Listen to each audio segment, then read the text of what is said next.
Hello, everyone.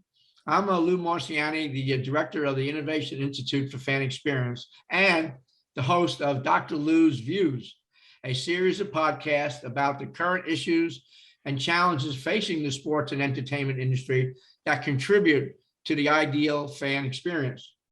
The focus of this entire series is to track technology, its trends, and industry gaps while identifying technologies that can help our industry address these current and emerging challenges. As teams and entertainment agencies and leagues navigate their return to work, play, and spectate, they rely on innovation and these solutions to manage and keep their facilities safe, communicate and connect with fans, and provide technologies to enhance the fan experience and the health and safety efficiencies. Our guest today is representing Genetec.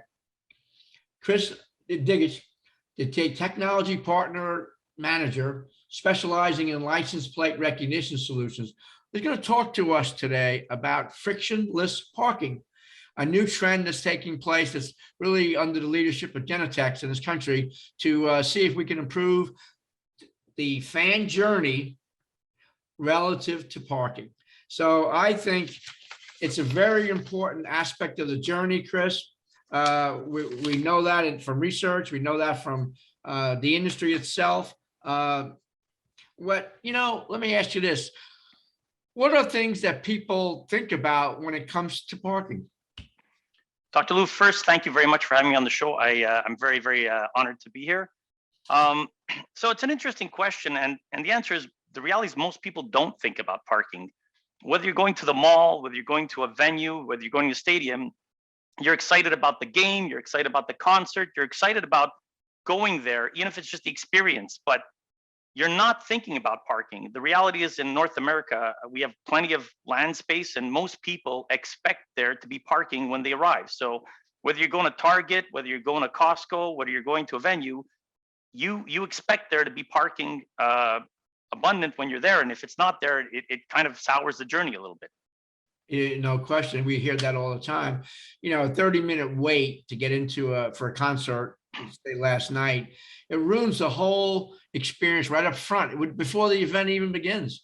So what do you say about that? 30 minutes is actually probably not that bad, depending on where you're going.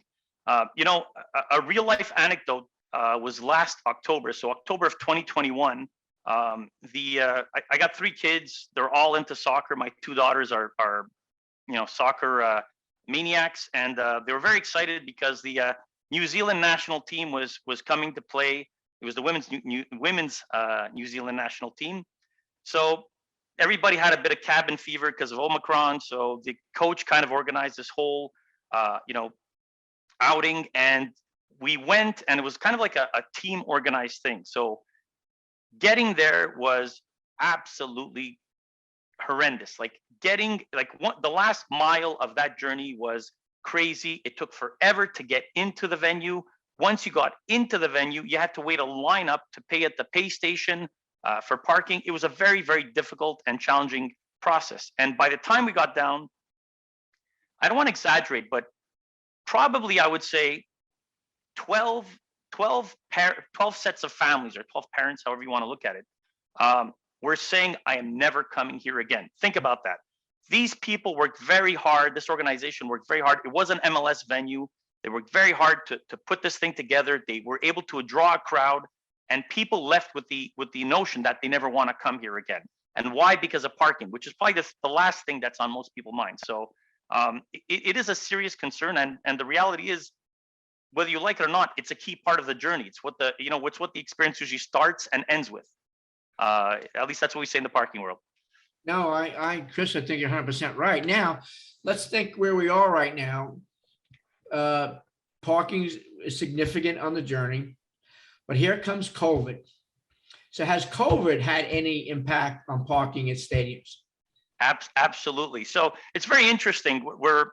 Our flagship project we worked with was with the Marlins organization, and this whole project started way before COVID.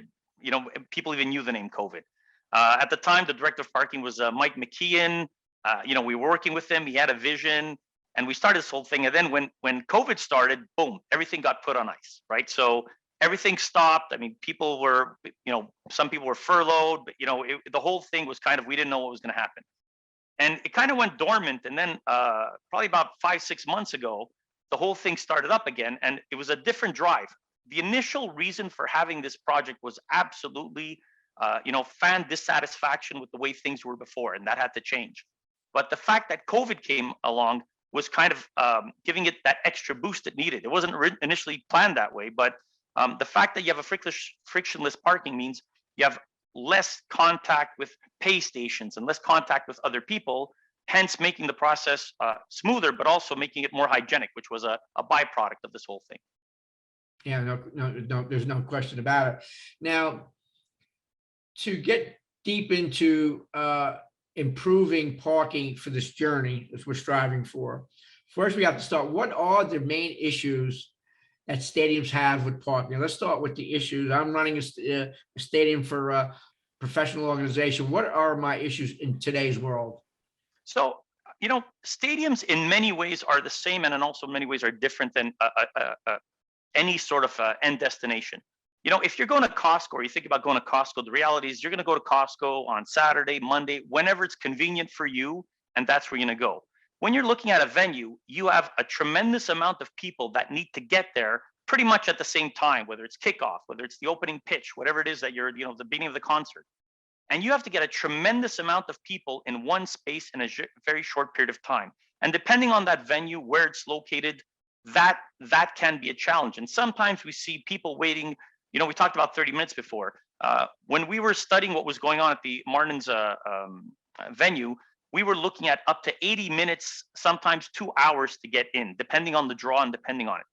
That can be terribly frustrating. More so, it could be very upsetting if you're not a regular game goer and you happen to get tickets for this one game, you bring the family, heaven forbid you miss the opening pitch. That was one of the complaints that people had. They weren't getting there when they were supposed to, and they weren't planning on a 2-hour wait to get in. So that could be a unique challenge to these venues that we won't see at a typical parking a lot or another destination that we might look at. So if you summarize, I'm a stadium operator. I'm listening to this podcast. So in a summary, what do you see as an expert, the real top 3 maybe issues that I should be thinking about in my stadium? All right, absolutely. So the first thing is the delay in getting in is going to affect the mood of your fans, right? As I mentioned before, one thing that was very unique about this project, because I've been doing parking for a very long time, one thing was different about this project that I had to get my head wrapped around. They kept driving. The driver here is not about revenue. It's not about, it was really about guest dissatisfaction. People were complaining and they wanted that experience to be better. So if you want a first-class experience, you want to look at frictionless parking. That's the first thing. The second thing is getting fans in sooner. 1, puts them in a better mood. 2, puts them in a festive spirit a little bit sooner. And 3, the reality is if they're in there sooner, they're probably going to be enjoying that extra beer. If they're in there for 30 minutes sooner, that's 30 minutes where they could be buying more hot dogs, enjoying themselves and taking advantage of all the concessions. So it's a win-win situation. You get them in sooner. Parking, which is not something that should be part of the thought process, is removed. People get in there sooner, enjoy the game that much more. So to me, that's a few reasons. The other, sorry. No, go ahead. I was gonna say there is another aspect in part of what you do with the frictionless process is you're using some technology to kind of facilitate this whole parking, and that technology also generates some very useful data for you that can be used in other senses when you're looking at some of the marketing stuff as well. So there's a lot of benefits to be drawn from moving to a more modern frictionless process. Yeah. So we keep talking about this Marlin project, and what is different about the new solutions that you were able to observe and do at Marlin's than ever done before to meet those issues you just mentioned? So now we're taking parking from A to B. So what is B? What is B going to look like? So tomorrow. Right. So let's talk about the Marlins before. So again, the main driver, and the reason I keep bringing this up is because as a parking guy, typically I work with cities, with universities on their parking challenges, and the drivers are typically efficiency, compliance. How do we get more people to follow the rules, and how do we become more efficient with the limited staff that we have? And this was not the case from the very beginning. I mentioned Mike's name, Mike McKeon. He kept having to refocus us and saying, look, it's not about squeezing more revenue out of this. It's about making the fan experience better. It was fan dissatisfaction that was driving this thing from beginning to end. And we kind of had to adjust a little bit along the way. And what would happen was fans would show up, and depending on the draw, if it was a big game, or like if the Yankees were coming to town, or if it was a concert, you would have closer to a sellout crowd. There could be up to 20 different lanes of people coming in, having to stop and having an agent take payment with a handheld. So imagine this particular venue wasn't well suited with public transportation, or mass transit, I should say. It was in a somewhat residential / industrial area. So the actual arteries getting in weren't made, I would say, for getting that many people in that quickly. And having to stop them was a challenge. So what we did with the Frictionless was we got rid of that stop. So when people came in and had to stop and pay, that was completely removed. People would just come in and park. Now, they still had to pay for parking, but they could reserve ahead of time. They could park at the venue while they were in their seats, while they were in the parking lot. And the best part is, which was truly innovative, they were even able to park after they left. All right. So that's, to me, the ultimate in comfort. You could show up, no gates, no one stopping you, park, enjoy the game, leave, and then, oh, I forgot to park. You could even pay once you've gotten home from the comfort of your own phone, and not have to worry about hygienic stuff, which ties into some of that COVID stuff we talked about before. Well, let's be realistic for a minute. And again, I'm representing an owner of a facility. There's got to be some drawbacks to frictionless parking. What would they be? So I'm going to talk about the theoretical drawbacks. One of Yeah. the biggest concerns up front was, well, look, if we're not going to put a gate, or we're not going to stop people from coming in or stop people from leaving, they're just going to come and go and not pay for parking. And that was always the, is this thing going to blow up? Is this whole thing going to be one bad experiment that goes south? And the reality is, and we have we looked at the stats. It turns out 95, like when people came in, there was a lot of effort put into making sure we educated the people. There was plenty of signs that explained to them, hey, you need to pay for parking. Use your license plate as a credential. All of this was really a lot of time and effort was put in. We partnered with the Miami Parking Authority. They were our partners for the enforcement side, if you will. And they were great partners. And this whole thing worked out really well. Now, what were the actual stats? 95% of the fans, so 95%, which is a significantly high number of the fans, paid for parking without having to be prompted whatsoever. Oh. And the way the system worked was, around the third or fourth inning, a vehicle would go by with the technology, and it was able to detect vehicles that had not yet paid.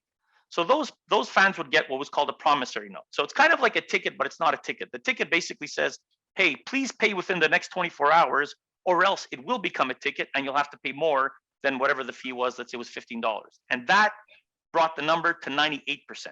So the boogeyman that we were waiting for never showed up. And in fact, 98% is a fantastic compliance rate in most parking programs. Actually, that's usually well above what people expect.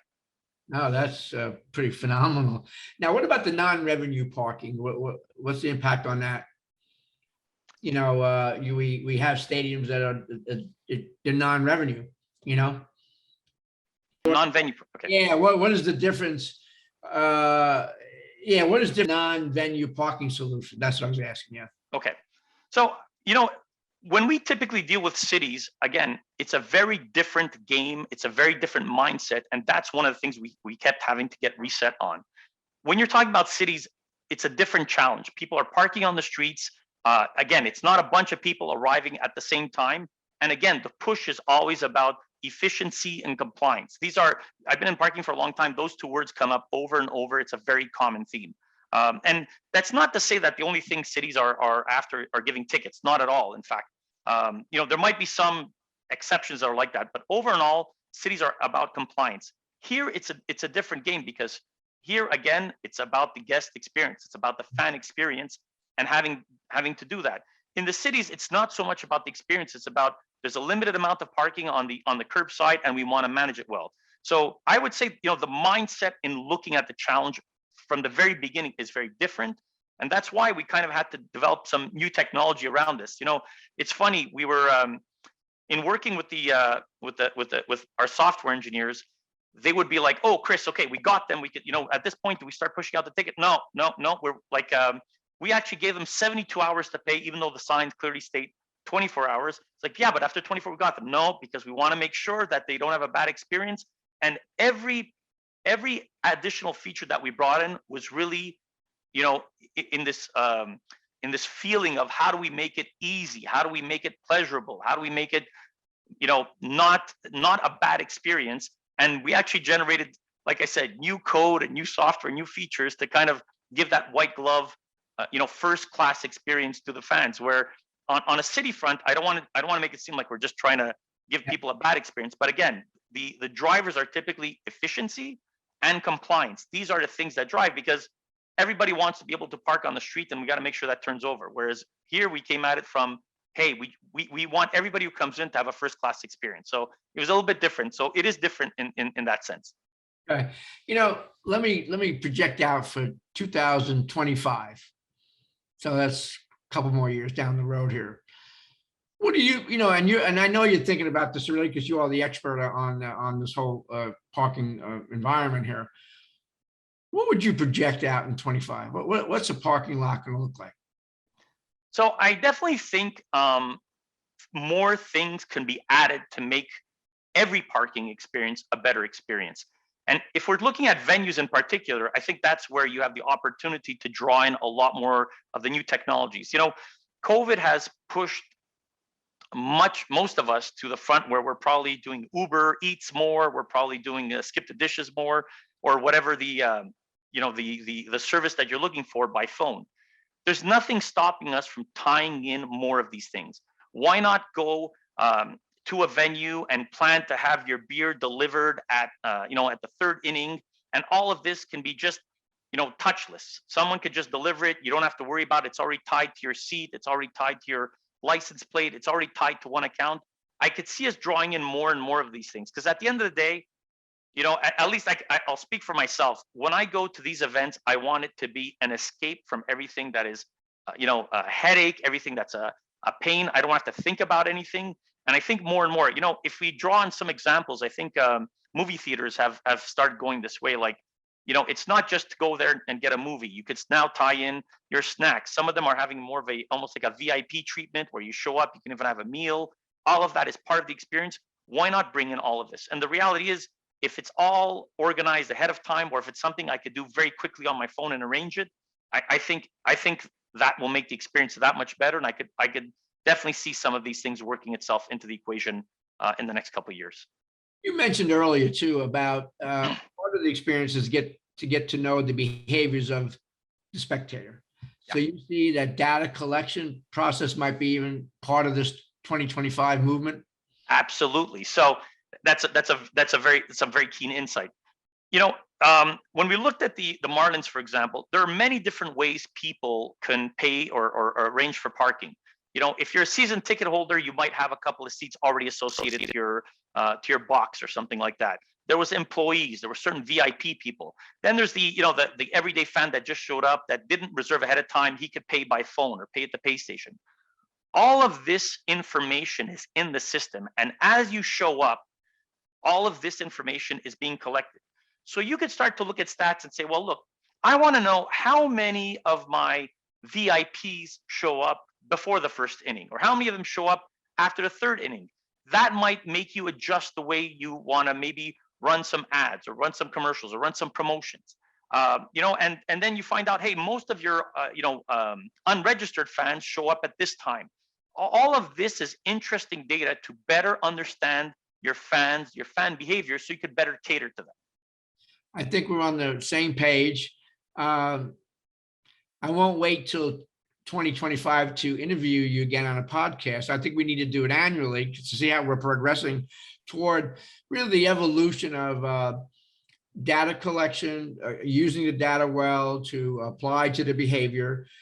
alongside the seamless effort to cut all the, you called it, all the dirt out of the way, so that from the time I leave my house, the time I leave that garage to go home, it's been a wonderful experience for you and your family. That's what you're driving at. So where can stadium owners learn more about the effort that Genetec is making? You know, they need to know a little bit more. You're on top of the game, and where do they go? So if you go to www.genetec.com/parking, Yeah. if you scroll down, there is a permitless parking or virtual permits. If you click there, you'll find out the information on this particular solution that we implemented at the Loan Depot, which is the home of the Marlins. The home of the Marlins now too. Yeah. Well, Chris, what can I say?